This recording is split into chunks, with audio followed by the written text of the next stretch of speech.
Hello student, today we are going to start your English subject in standard 8. So today we are learn the lesson number 3. Half lesson we teach the next last video, and today we are next half lesson. Okay, so fourth number है राम मोहन रॉय 1772 से 1833. Okay, so let us start. Ram Mohan Roy, a learned man from Bengal, understood what was wrong with the country. Let us not despise our slaves. Our enslaved culture is great, and we are capable of greater achievements.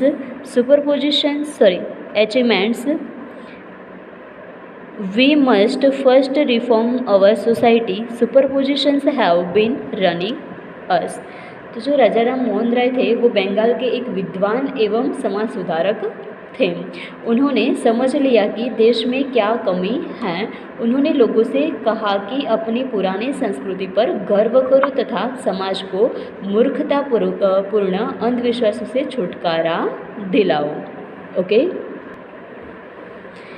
He told his wife Uma, cows are of different colors, but the colors of their milk is the same. Different teachers have different opinions, but the essence of every religion is the same. तो जो राजा राम मोहन राय थे उन्होंने बताया कि सभी धर्म एक ही शिक्षा देते हैं. जैसे कि काउज़ होती है तो काउज़ अलग अलग होती है, मतलब उनके जो कलर होते हैं वो डिफरेंट होते हैं, पर उनका जो मिल्क का कलर जो है वो तो सेम ही है. जैसे कि कोई टीचर्स होता है तो उनका पढ़ाने का तरीका अलग अलग होता है, पर उनको वो जो कहना चाहता है उनका जो लास्ट में जो आना चाहिए वो तो सेम ही आता है. वैसे जो धर्म है वो अलग अलग है, पर वो शिक्षा तो एक ही देते हैं. He was attracted by science and modern knowledge. Knowledge should be practical and scientific. वो उन्होंने जो राजा राम मोहन राय थे वो अट्रैक्ट थे. किससे अट्रैक्ट थे? तो साइंस एंड मॉडर्न नॉलेज से वो अट्रैक्टेड थे, और वो नॉलेज उन्होंने प्रैक्टिकल एंड साइंटिफिक दोनों से वो अट्रैक्टेड थे. Next, he cross the seas and went to England to see what made the British powerful. There he told them, we accept you as rules, and you must accept us as subjects, but you must remember the responsibility a ruler owes to his subject. He started newspaper, but the suspicious British stopped them in 1823.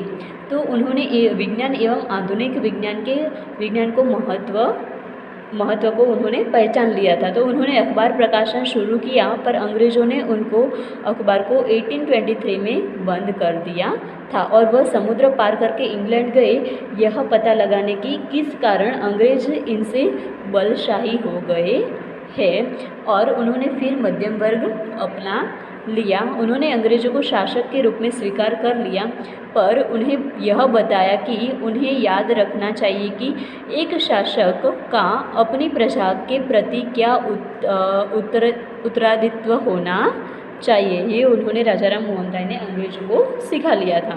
तो इस राजा राम मोहन राय के जो Harvard है वो subject means people. Okay. ओज means has its duty bound. Okay. Spacious means not trusting. Despite means hate, जो घृणा करता है वो. Superstitious means a belief in magical and similar influence. Okay. Running means destroying. Okay. अब next जो है वो नेक्स्ट है operations 1765 to 1830 5. Okay, but the British continue to oppress Indians. In 1818, they had passed a relationship third. Under it, an Indian could be jailed without trial in a court. अब जो British थे उन्होंने तो उनका अत्याचार जो था वो जारी कंटिन्यू रखा था. कोई भी बिना कोई भी गलती नहीं की है फिर भी वो इंडियंस को जेल में डाल सकते थे.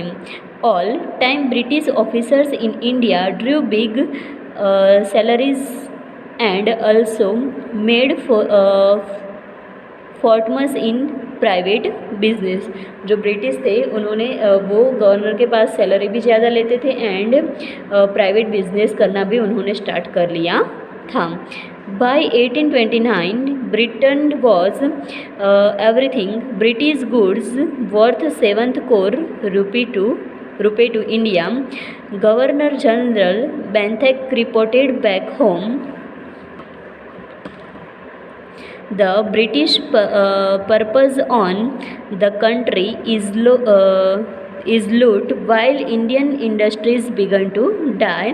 The bone of cotton waves are balancing the pace of Indian. तो 1829 में क्या हुआ था कि जो ब्रिटिश सरकार थी उन्होंने इंडियन के पास रुपीज़ लेकर उन्होंने उनके ब्रिटिश में पैसे दिए थे. और उनका जो गवर्नर जनरल था वो कौन था? Governor general Bentinck reported back home. उन्होंने उनके घर पर रिपोर्ट भी लिखा था कि the bones of cotton weavers are bleaching the plains of India. ऐसा बेंथिक ने रिपोर्ट भी उनके घर पर लिखा था. मतलब कि जो लेटर आता है वो भी उन्होंने लिखा था. Okay, so it's Harvard is oppress means show, cruelty, trial means court case, made fortunes means earned a lot, worth means value, purpose means grew rich, bleaching means losing color. Okay, next.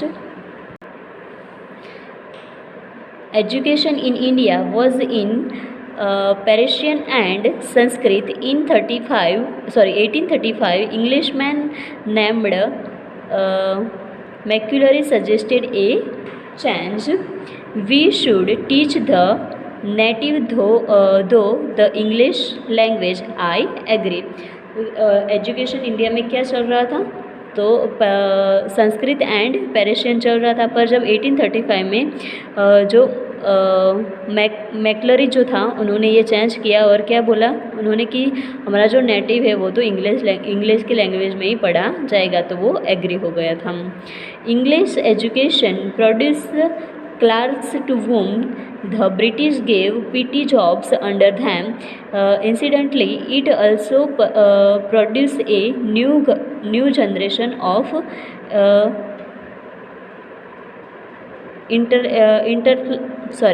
intellectuals. We must educate our brothers and try to improve their material condition. For that, we must convey our governance to the British Parliament. तो उन्होंने क्या किया था कि सारा जो अभ्यास चल रहा था वो उन्होंने सौदागर कर लिया था और भारतीयों को फारसी तथा संस्कृत पढ़ाई जाती थी. तो 1835 में मैकाले नाम का व्यक्ति ने अंग्रेजी शिक्षा की सिफारिश की और अंग्रेजी शिक्षा ऐसे क्लर्क बनाने लगी उन्होंने जिन्हें छोटी छोटी नौकरियां मिल जाती थी. जो इंग्लिश पढ़ता था उनको छोटी छोटी नौकरियां जो थी वो मिल जाती थी.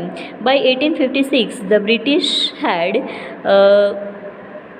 conquered the wall of India. They cared little about the needs of Indians. Our kings have become purpose and we have lost our old jobs and lands. They are converting our brothers. You only talk, do something to drive them out. तो उन्होंने क्या किया था कि पर अंग्रेजी शिक्षा ने बुद्धिजीवियों को भी पैदा किया, जिन्होंने कहा कि भारतीयों को अंग्रेजी पढ़ना चाहिए जिससे वे अपने आर्थिक स्थिति तथा शिकायतों को ब्रिटिश संसद में भेज सके। इसीलिए उन्होंने इंग्लिश पढ़ना स्टार्ट कर लिया था। और 1856 तक अंग्रेज ने पूरे भारत को अपने पर आधीन कर लिया था। ओके। और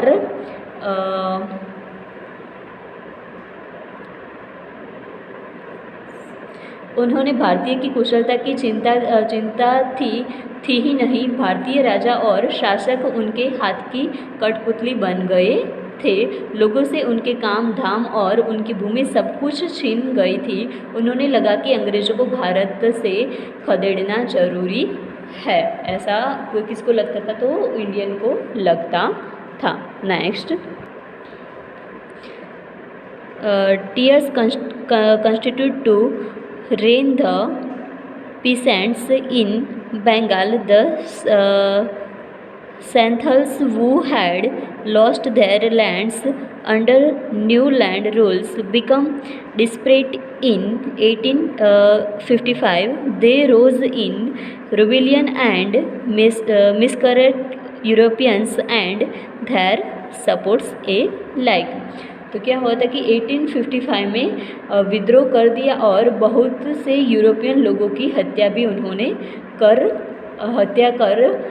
कर दी थी। अंग्रेजी सेना में जो भारतीय सैनिक थे उनमें भी असंतोष पनप रहा था क्योंकि उनके वेतन कम मिलता था।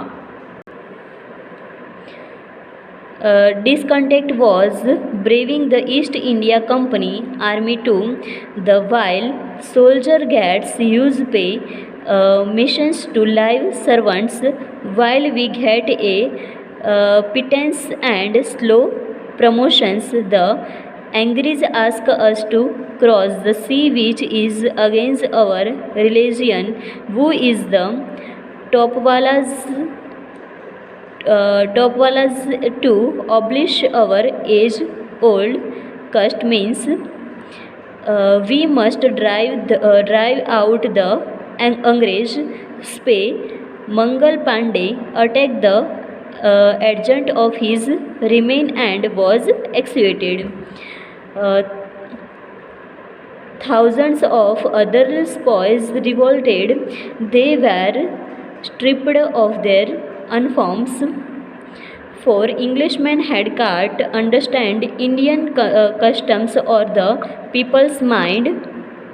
Oh, proud Brahmin soldiers, do you know that the grease on the bullet you have to bite is made from the fat of cows and pigs? What the white man divided us to. तो क्या हुआ था? यहाँ तक कि कई लोग मर गए थे और उन्हें देश के बारे में बेच दिया था। तो सिपाही मंगल पांडे ने गोरे अफसर पर हमला कर दिया जिससे उसे फांसी पर लटका दिया गया। हजारों अन्य सिपाहियों को भी जंजीर से बांध दिया गया। कुछ ब्राह्मण सैनिकों को पता चला कि उनकी गलतियों में गायों तथा असुरों की चर्बी लगी है। उनकी जो गोलियां आती है उनमें गायों और सुअरों की चर्बी लगी है। तो विद्रोह के लिए तैयार रहने हेतु हर गांव में संदेश भेज दिया गया। क्या संदेश भेज दिया गया था कि soon chappies were sent from village to village to tell the people that their emperor would want their service. You all, my village men, will be ready. Similarly, lotus flowers circulated among Indian soldiers. Death the foreigner, the masses gave all help and shelter to the protects. तो उन्होंने सारा संदेश भी सभी जगह पर भेज दिया गया था कि मेरठ में हिंसात्मक कार्यवाही शुरू हो गई है। सिपाही दिल्ली की ओर कूच कर गए तथा सम्राट बहादुर शाह को अपना नेता मान लिया। तो यहाँ तक आपका 10 पार्ट्स था वो फिनिश होता है। अब जो नेक्स्ट है वो हम नेक्स्ट वीडियो में देखेंगे।